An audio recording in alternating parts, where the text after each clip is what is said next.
Good afternoon. Welcome to ITC's Capital Connect series, our program for January. With me today is Ehsan Soltan of Soiltech. My name is Brian Randolf. I am the Managing Principal of BR Wealth Management. Today is Tuesday, January 17th. This is our first program of the year, and we look forward to many of them as we go on. We typically have these on the third Tuesday of every month. We'll have a few more this year, including our Capital Connect series main event in April. Is that right?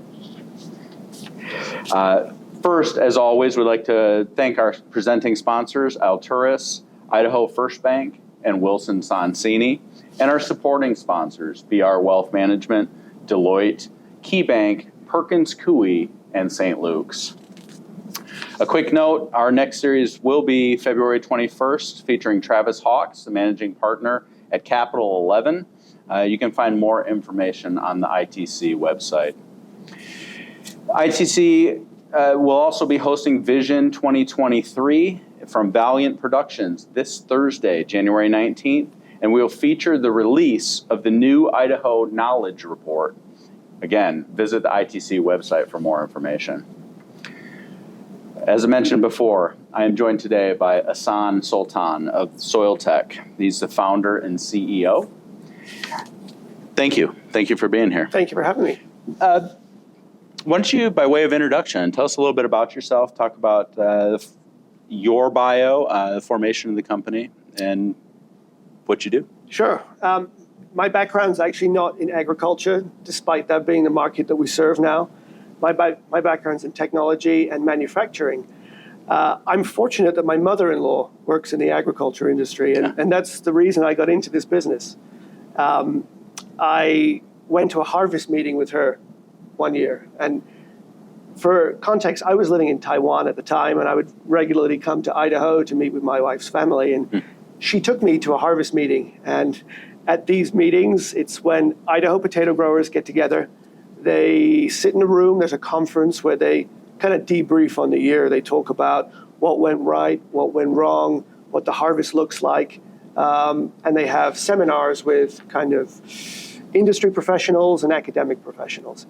And it was at that conference that I got the idea for Soiltech.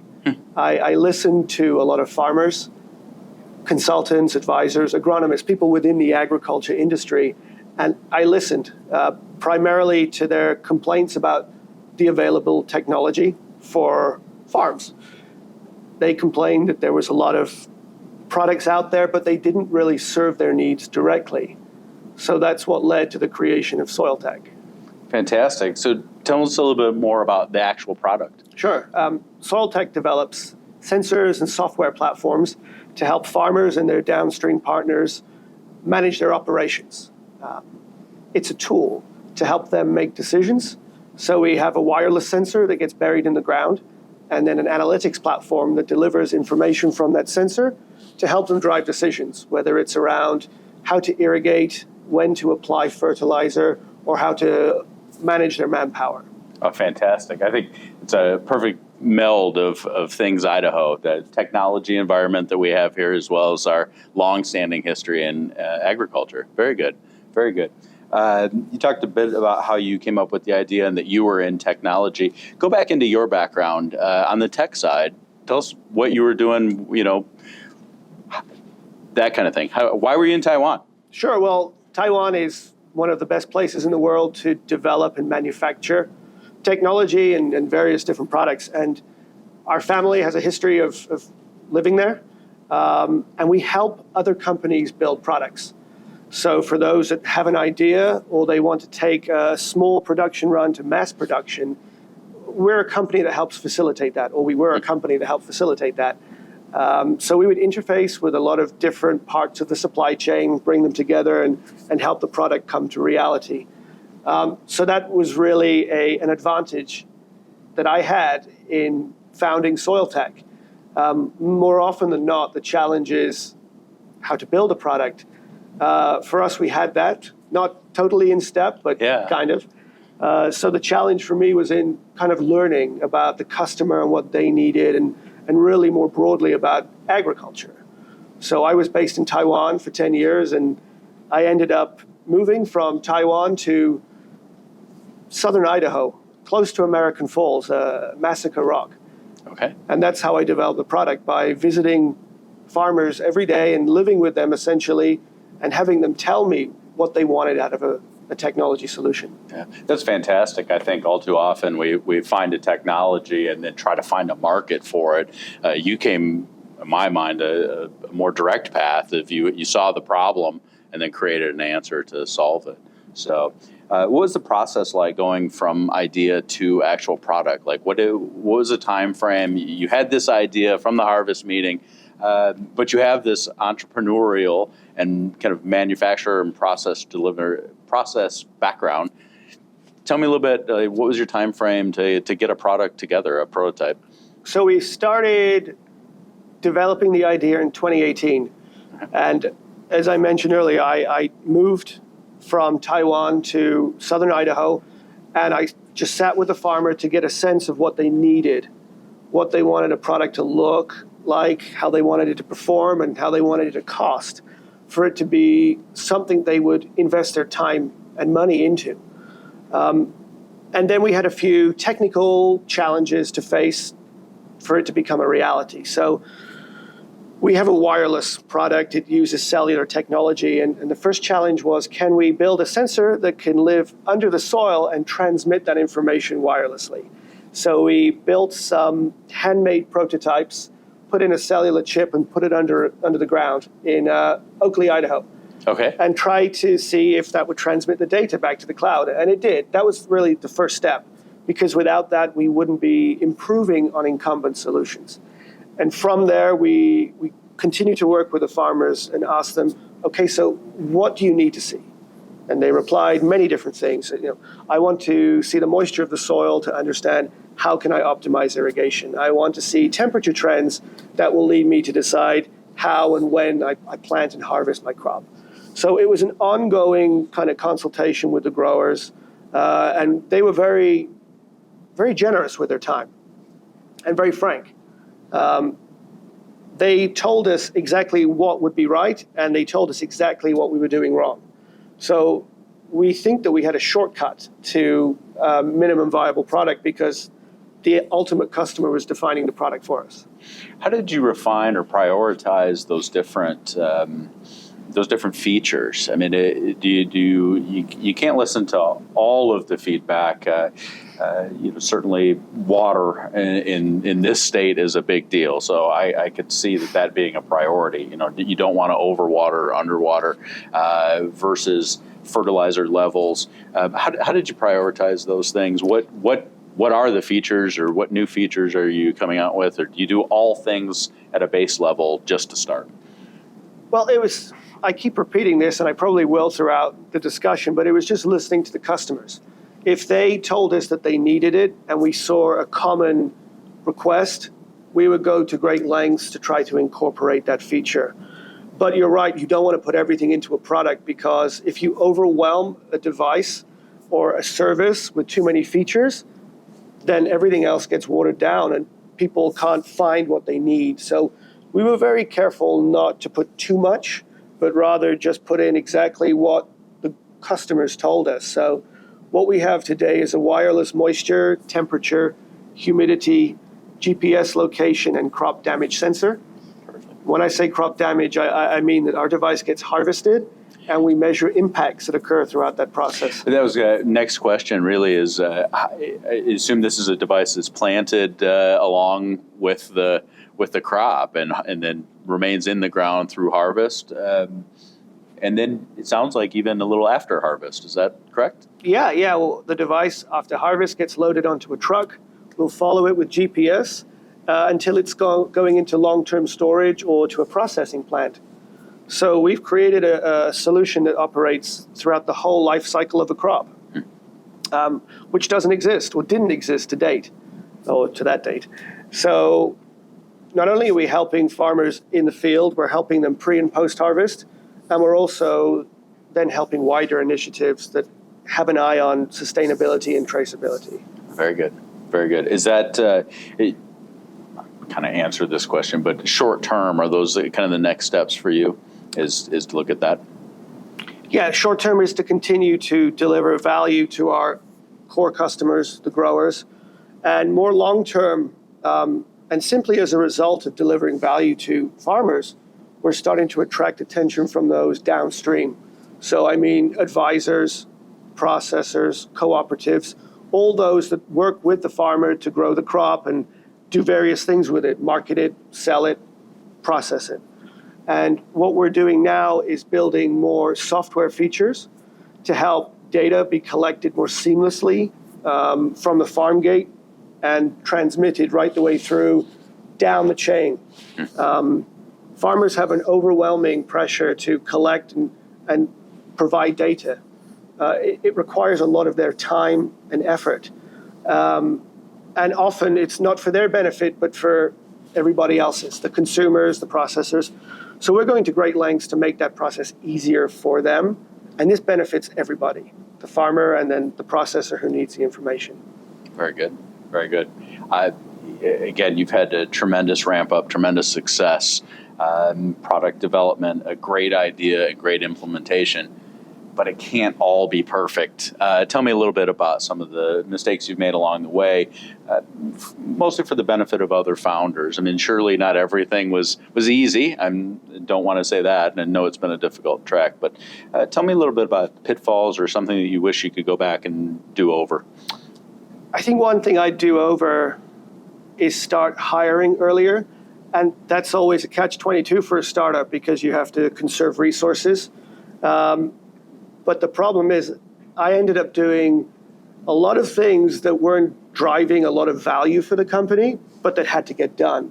So I wish that I had brought people on earlier and taken that risk of hiring people so that I could be more efficient with my time. So that's one of the things.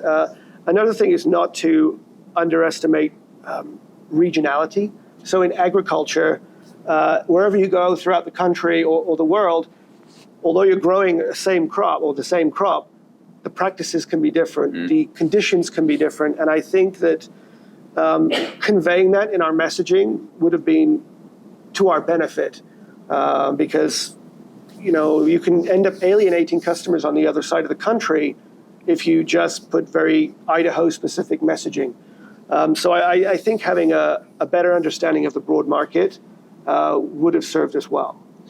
Still, going back to your comment, though, a great lesson for founders is that in the beginning you tend to do everything because no one cares quite as much as you, but learning how to delegate is certainly a great lesson to learn along the way. So tell me something you did very well, you think, that you did well along the journey. I think listening to the customer. Yeah. And that kind of has become a core philosophy for Soiltech. They can help you save a lot of time, a lot of guesswork. And I think often innovative technologies can end up alienating the ultimate customer because they try to tell the customer what they should be doing or what the company thinks they should be doing. When in reality, and especially in agriculture, the farmer knows his ground the best. He knows his soil. He knows his practices. There's no second guessing that for an outsider. So listening very carefully to what customers need is the most important thing we did and continue to do. Very good. Very good. As I said earlier, I think your story is very interesting because it is the blend of Idaho's past and future, agriculture and technology.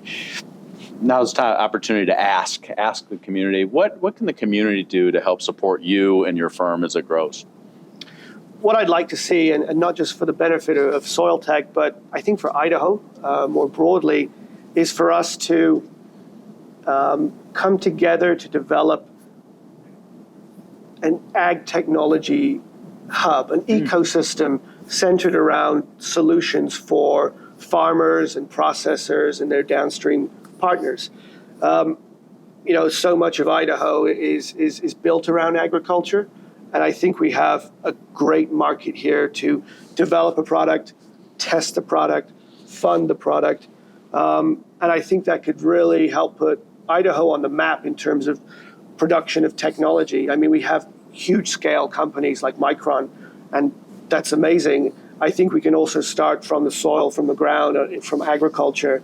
I think that just in the same way as Idaho is very famous for potatoes, we can be the same. We can be famous for agriculture technology. Right. Of course, the great tie of J.R. Simplot between Simplot and Micron. So, Yep. Very good. Very good.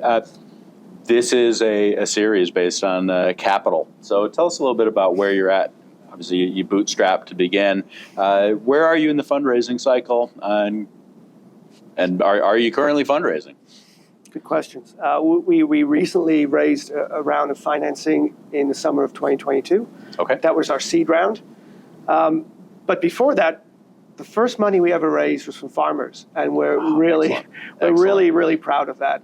The farmers that helped us build the product, that advised us in those early days, decided to invest in Soiltech because they saw what we were building, they believed in what we were building, and they saw the future for it.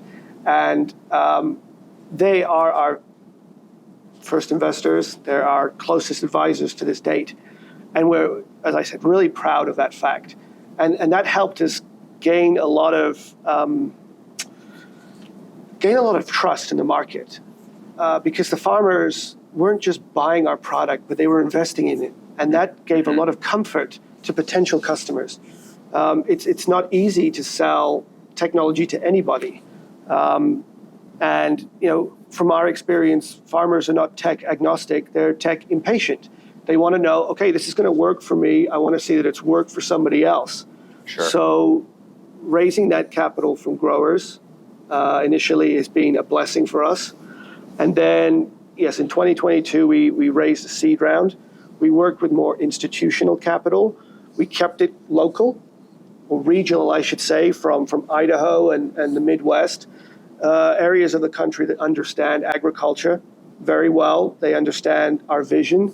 And so it was very important for us to choose, I shouldn't say choose necessarily, but to partner with the right investors. I think that's of utmost importance when you're raising a round. Agreed. That fit is so crucial, right? You need to find, it's not just every dollar you can track down. Did you have a process there or any lessons that you learned, or did you kind of stumble into the first big institutional investors were somebody where the fit was obvious right away? I developed a process. And when I first started approaching institutional money, for every conversation, I just felt so fortunate to be having a discussion with somebody that would potentially invest, because for them to give you $1 means a lot. But then I had to take a step back and think, what is that dollar worth to Soiltech? Because the best investors that we interfaced with and that are part of our investment group are those that didn't really talk about the money they were going to invest. They talked about how they were going to help you. Whether it's with industry knowledge, whether it's with institutional knowledge, or whether it's about how to scale to the next stage or how to help with accounting. But it was never about, I'm giving you this money. It was, this is how we're going to help you get to the next stage because we believe in your company.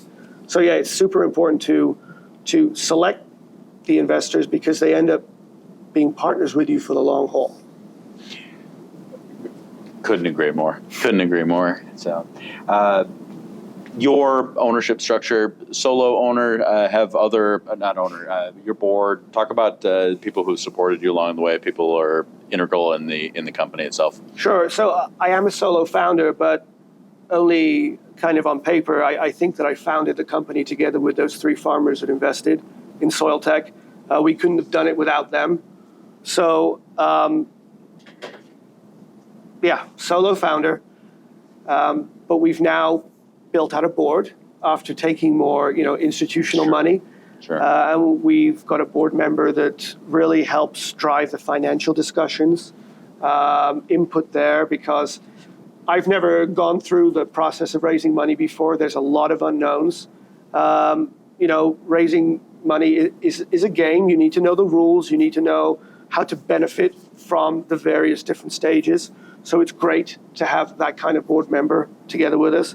And we've recently appointed a industry-focused board member, a veteran within agriculture who knows every facet of the different segments within agriculture, whether it's boots on the ground farming or ag retail. And he brings a lot to the table for a long-term strategic vision and advising us on what would be a better path than another. So that mix of board member has been really important to us. Yeah, again, it's crucial to have great partnerships. So fantastic. At this point in your growth, what's the next big focus? Do you need to improve the product itself? So you need capital for R&D, or are you more focused on growing the customer base? And you talked a little about the distribution and going downstream a little bit. What for you as you look out at the next 12 to 24 months, what's the priority? So we've spent the first 3 years of our company really focusing on the value we deliver to the farmer. And more often than not, that's through our sensor. How can we help them save time, save money, save resources? And we think we've done a pretty good job of that, and we want to continue to grow that business. And at the same time, we are working to partner more with the enterprise side of agriculture, the processors, the ag retailers, to help create a better bond between farmers and those downstream partners. Agriculture is all about relationship. Right. And so we are building a CRM for agriculture so that when a processor has contracted to buy a certain amount of crop from a grower, they have access to a tool that they can both drive better collaborations, store and collect data more seamlessly, and just make sure that everybody is working towards the same common goal. So in 2023 and 2024, we're focused on building those software tools that's going to, drawing a blank here. It's okay, to try to help you scale up the product and use the data more efficiently. Exactly. And really reduce the burden on the grower. Yeah. The grower gets a lot of downward pressure to input their information, and so we want to make that process a bit easier for them. I think that's fantastic. With more and more pressure on farmers, especially small family farms, are those your potential customers? Are you dealing with farmers that are much more at scale, or can a small family farm with a half dozen sensors improve their output? Absolutely, and that was important for us from day one, to develop a technology that is as accessible to a small family farm as it is to a giant corporate farm. So our sensors are known for being affordable enough for mass deployment and easy enough to use that it doesn't interfere with other on-farm operations.